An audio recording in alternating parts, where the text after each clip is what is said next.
22મી જાન્યુઆરી ઐતિહાસિક દિવસ કે જ્યારે અયોધ્યામાં ભગવાન શ્રી રામ મંદિરમાં બિરાજમાન થશે, જેને લઈને સમગ્ર દેશભરમાં ઉત્સાહનો માહોલ જોવા મળી રહ્યો છે। ત્યારે અયોધ્યા રામ મંદિર અંગે હિન્દુ ધર્મ આચાર્ય સભાના સંયોજક સ્વામી પરમાત્માનંદજીએ મોટું નિવેદન આપ્યું હતું। તેમણે કહ્યું હતું કે ભગવાન રામના મંદિરના આદિ અનાદિકાળથી પુરાવા છે। અયોધ્યામાં રામ મંદિર બાબતે ખૂબ જ કાયદાકીય લડત કરવી પડી હતી। રામ મંદિરને રાજકીય મુદ્દો બનાવવામાં આવતો હતો। વિધર્મીઓએ પણ કોર્ટમાં એફિડેવિટ કરીને કહ્યું હતું કે હિન્દુઓની જગ્યા છે અને પરત કરી દેવી જોઈએ। કોંગ્રેસ જેવી રાજકીય પાર્ટી રામ મંદિરના આમંત્રણનો અસ્વીકાર કરે તે યોગ્ય નથી। શંકરાચાર્યજી નથી જતા અથવા તો મંદિર અધૂરું છે તો પ્રાણ પ્રતિષ્ઠા ન થાય તેવી વાતો યોગ્ય નથી। કોંગ્રેસ પાર્ટી શંકરાચાર્યજીને અનુસરતા થયા તે પણ સારી વાત છે। પ્રધાનમંત્રી નરેન્દ્ર મોદીએ કરેલી અપીલ મુજબ લોકોએ એક સાથે અયોધ્યા ન જવું જોઈએ। અવ્યવસ્થા સર્જાય અને વિધર્મી આતંકવાદીઓ પણ હુમલો કરે તો સુરક્ષાની દ્રષ્ટિએ ધ્યાન રાખવું ખૂબ જ જરૂરી બન્યું છે। દેશભરમાં ઉત્સાહ છે, કારણ કે આખા દેશના ડીએનએમાં રામ છે।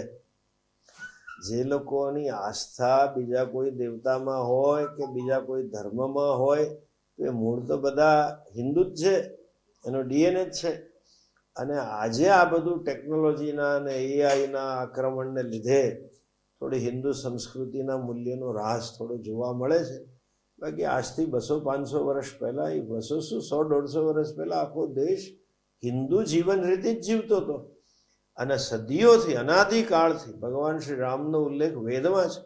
અનાદિકાળથી રામના આદર્શો પર જ, રામને સૂચવેલી જીવન દ્રષ્ટિ પર જ હિન્દુ સમાજ જીવતો આવ્યો છે, ભારત જીવતો આવ્યો છે। અને એટલે ઉત્સાહ બહુ જ સ્વાભાવિક છે। અને આજે નથી, કદાચ આપે નોંધ્યું નહીં, રથયાત્રા નીકળીને ત્યાર તો કોઈ પ્રતિષ્ઠાય નહોતી, પણ રથ જ્યાંથી પસાર થાય એની ધૂળ લોકો માથે ચડાવતા। અને એટલા માટે આ બહુ સ્વાભાવિક છે। દેશમાં એકલાવાની, વિદેશોમાં સર્વત્ર છે। આખા દુનિયામાં જ્યાં જ્યાં હિન્દુ છે ત્યાં ત્યાં આજે ઉજવવાનો એ લોકોનો આખી યોજનાઓ ઘડી છે। એટલે ખૂબ આનંદ છે। અને હવે જે રાજકીય નેતાઓ કહેતા હોય ને વિરોધ કરતા હોય, હું માનું છું ત્યાં સુધી એ રાજકારણ છે।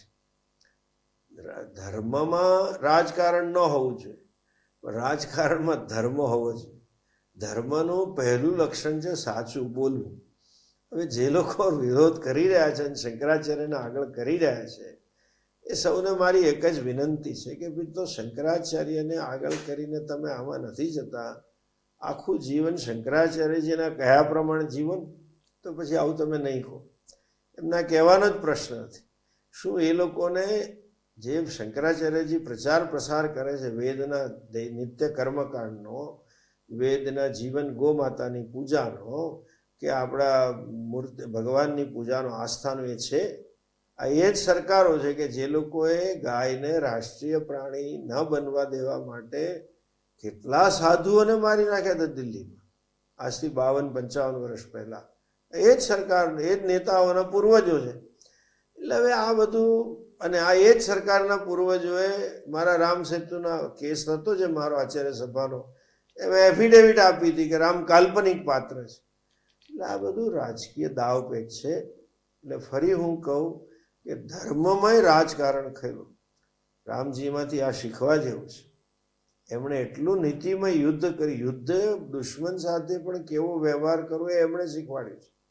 એટલે આપને એટલી જ નમ્ર વિનંતી છે કે પ્રજાની આસ્થા સાથે રમત ન રમો, આસ્થાને હંમેશા બઢાવો આપો। અને આ દેશ રામે ચીંધેલા માર્ગ ઉપર જ ભારત છે। ભારતની આઈડેન્ટિટી આર્થિક નથી, ભારતની આઈડેન્ટિટી રામના જીવન મૂલ્યો છે। અને એટલા માટે સૌ આપણે એક ભેગા થઈને સમર્થ ભારત બને।